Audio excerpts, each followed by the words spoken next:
नमस्ते। आप में से ज़्यादातर ने शायद अपने माता-पिता या अन्य बूमर्स को कहते सुना होगा कि आपको घर खरीद लेना चाहिए। जी हाँ, परिवार बसाओ, भविष्य के लिए निवेश करो, खुशहाल जीवन जियो। शायद उन्होंने आपको अपनी पहली घर की कहानियाँ भी सुनाई हो कि कैसे उन्होंने सस्ते दाम पर घर खरीदा, बिना ज़्यादा मुकाबले के। सुनने में तो शानदार लगता है ना? लेकिन फिर आपको एहसास होता है आजकल तो कई लोग किराया भी अफोर्डिंग नहीं कर पाते, घर खरीदने की तो बात ही क्या। जिनके पास मॉर्गेज हैं, वे भी किस्तें चुकाने में जूझ रहे हैं। आप सोच सकते हैं कि ये तो सिर्फ आपके देश की समस्या है और कहीं और चले जाना चाहिए। लेकिन फिर पता चलता है कि ये समस्या दुनिया के लगभग हर जगह है। तो आखिर हो क्या रहा है? इस वीडियो में हम समझेंगे कि घर क्यों इतने महंगे हो गए हैं, घर मालिक बनना कैसे एक धांधली वाला खेल बन गया, असल में फायदा किसे हो रहा है और क्या ये कभी रुकेगा भी। चलिए शुरू करते हैं। बहुत पहले घर खरीदना जीवन का एक सामान्य हिस्सा था। इसका मतलब था एक जगह मिलना जहां रह सकें, परिवार पाल सकें और स्थिरता महसूस कर सकें। ये दिखावा करने या अमीर बनने के बारे में नहीं था।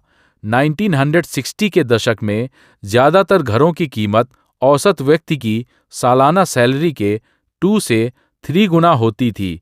इसका मतलब था कि एक साधारण नौकरी करने वाला व्यक्ति भी घर खरीद सकता था। कुछ देशों ने परिवारों के लिए सस्ते लोन देकर और ज्यादा मदद की, लेकिन आज घर सिर्फ रहने की जगह नहीं है, इन्हें पैसे कमाने के लिए इस्तेमाल किया जा रहा है।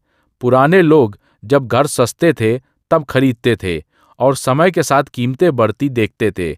कुछ के पास अब एक से ज्यादा घर हैं। लोग घरों को निवेश का साधन समझने लगे, सिर्फ रहने की जगह नहीं। इसलिए कई नए घर ज्यादा लग्जरी हैं क्योंकि वे ज्यादा मुनाफा देते हैं और छोटे शुरुआती घर गायब होते जा रहे हैं। समय के साथ साधारण घर का विचार बदल गया। ये कुछ ऐसा बन गया जिसे खरीदो, रखो और पैसे के लिए बेचो, और जब ये सोच हावी हो गई तो सब कुछ बदलने लगा। कीमतें क्यों लगातार बढ़ रही हैं, भले ही कोई ना खरीदे? आप सोच सकते हैं कि जब कम लोग घर खरीद रहे होंगे तो कीमतें गिर जानी चाहिए। ज्यादातर चीजों के साथ तो यही होता है ना। अगर कोई फोन या कार नहीं खरीदना चाहे तो कीमत गिर जाती है। लेकिन हाउसिंग अलग है, कीमतें लगातार बढ़ती रहती हैं, भले ही खरीदार जूझ रहे हों। क्यों? पहला कारण है जोनिंग लॉज। कई शहरों में सख्त नियम होते हैं जिन्हें जोनिंग लॉज कहते हैं, जो तय करते हैं कि कहाँ क्या तरह की बिल्डिंग बन सकती है। उदाहरण के लिए कल्पना कीजिए वीवी सिटी में 100 एकड़ जमीन है। सरकार इसे इस तरह बांट सकती है: 25 एकड़ आवास के लिए, 25 दुकानों और ऑफिसों के लिए, 25 फैक्ट्रियों के लिए और 25 पार्कों के लिए। इस तरह शहर संतुलित रहता है। लेकिन कभी कभी सरकार खराब प्लानिंग कर देती है। वे नियम अपडेट नहीं करते जब आबादी बढ़ती है या जब ज्यादा घरों की जरूरत होती है। कुछ इलाकों में जोनिंग लॉज अपार्टमेंट्स या छोटे घरों पर पूरी तरह बैन लगा देते हैं। इसका मतलब है कि कम यूनिट्स बनाए जा सकते हैं, इसलिए कीमतें ऊंची रहती हैं। और घरों के लिए जमीन उपलब्ध होने पर भी कुछ डेवलपर्स तुरंत निर्माण नहीं शुरू करते। इसके बजाय वे बस जमीन पर बैठे रहते हैं और इंतजार करते हैं। इसे लैंड होल्डिंग कहते हैं।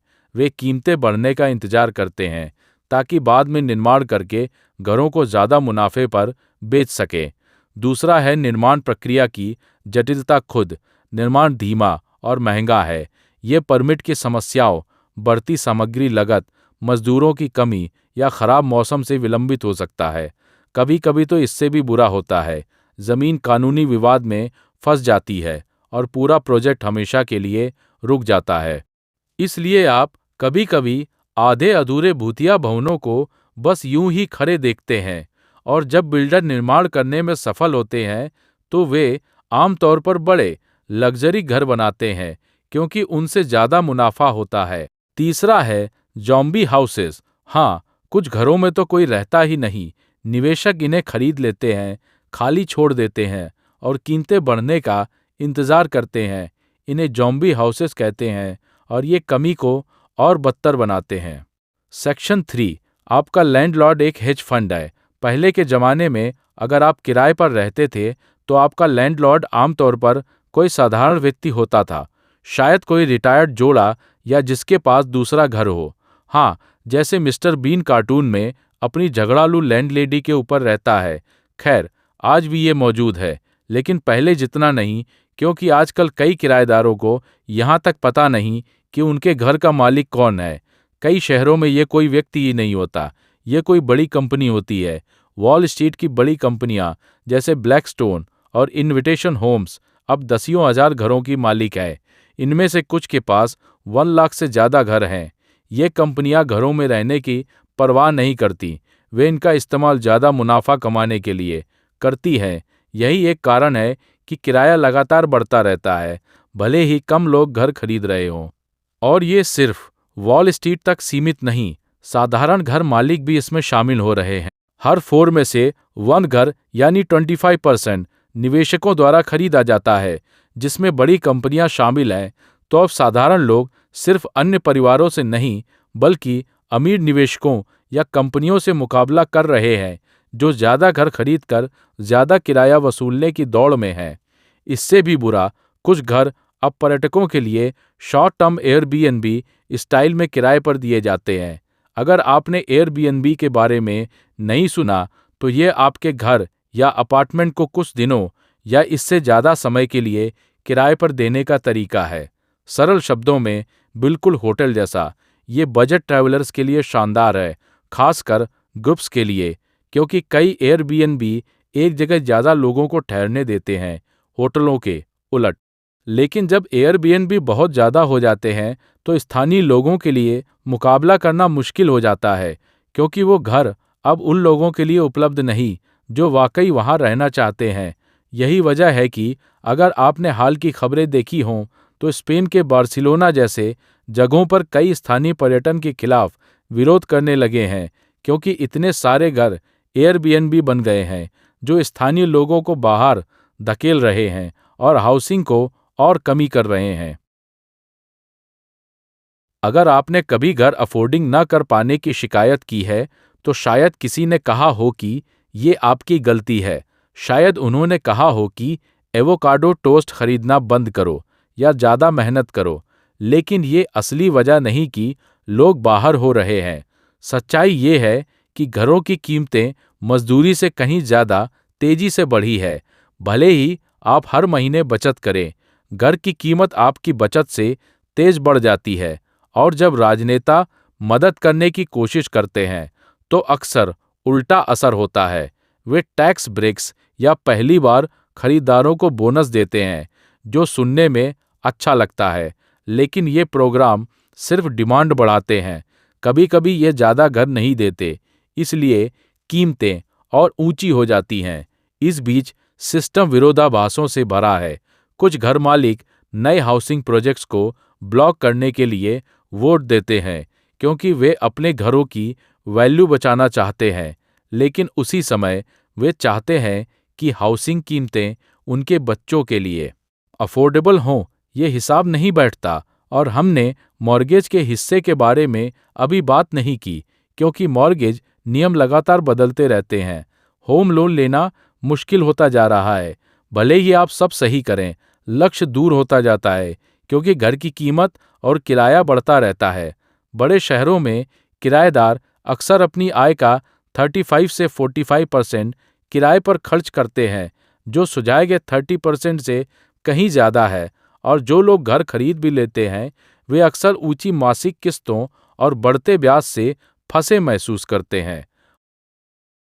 लोग अक्सर पूछते हैं, क्या हम इसे ठीक कर सकते हैं? खैर, जवाब है हाँ, लेकिन यह आसान नहीं होगा। विशेषज्ञ कुछ विचार सुझाते हैं। पहला विचार है भूमि मूल्य कर। इसका मतलब है कि भूमि और भवनों दोनों पर कर लगाने के बजाय आप केवल भूमि पर कर लगाते हैं, चाहे उस पर महल हो या झोपड़ी। हाँ, ये 100% काम नहीं करता, लेकिन यह मालिकों को खाली भूमि पर बैठे रहने और कीमतें बढ़ने का इंतजार करने के बजाय निर्माण करने या बेचने के लिए प्रोत्साहित करता है। दूसरा विचार है जोनिंग सुधार, नियमों में बदलाव ताकि अपार्टमेंट या छोटी इकाइयों जैसे अधिक घर बनाए जा सकें। कुछ जगह तो बड़े कंपनियों को एकल परिवार वाले घर खरीदने पर प्रतिबंध लगाने की बात भी कर रही हैं, ताकि सामान्य लोगों को उचित मौका मिले।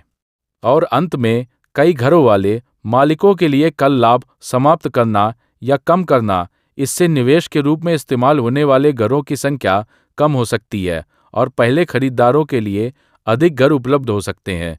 तो हम अभी यह सब क्यों नहीं कर रहे? एक कारण ये है कि सत्ता में बैठे अधिकांश लोगों के पास पहले से ही घर है। इसका मतलब है कि अगर कीमतें गिरे तो बहुत से लोग नाराज हो जाएंगे, जिसमें मतदाता भी शामिल हैं। कोई भी राजनेता ऐसा नहीं चाहता और कीमतों में अचानक गिरावट खतरनाक हो सकती है। हाल ही में घर खरीदने वाले लोग अपने घर के मूल्य से अधिक कर्ज में फंस सकते हैं, क्योंकि बैंक को ऋण राशि की परवाह है, न कि सिर्फ घर के मूल्य की। ये 2008 की मंदी जैसा ही था, जिसने कई लोगों को दिवालिया कर दिया। भले ही कीमतें गिरें, अगर पूरी व्यवस्था न बदले तो लंबे समय में यह मदद नहीं करेगा। उदाहरण के लिए, अमेरिका में 2020 में लगभग 40% नए एकल परिवार वाले घर $3 लाख से कम में बिके। 2024 तक यह हिस्सा क्षेत्र के अनुसार 1623% तक गिर गया। तो जब तक नियम न बदलें, किराए पर लेना एक पूरी पीढ़ी के लिए डिफॉल्ट बन सकता है। घर का मालिक होना सपने का हिस्सा माना जाता है, लेकिन हमने सुनिश्चित कर दिया है कि अधिकांश सपने देखने वाले इसे खरीद न सके। तो निष्कर्ष में, लोग घर अब क्यों नहीं खरीद पा रहे? ये सिर्फ ऊंची कीमतों के बारे में नहीं है, ये पूरी व्यवस्था के बदलने के बारे में है। घर पहले रहने की चीज होते थे, अब उन्हें निवेश के उपकरण की तरह देखा जाता है। कीमतें जानबूझकर ऊंची की जाती हैं, आपूर्ति रोकी जाती है और बड़े निवेशक सामान्य परिवारों को मौका मिलने से पहले ही घर खरीद लेते हैं। जब तक हम पूरी व्यवस्था को ठीक ना करें, असली समस्याएं कभी हल नहीं होंगी। हमें ऐसे वीडियो बनाते रहने में मदद करें सदस्य बनकर। अगर आप चाहते हैं कि मैं इन विषयों पर अन्य वीडियो बनाऊं, तो लाइक और सब्सक्राइब करें। देखने के लिए धन्यवाद।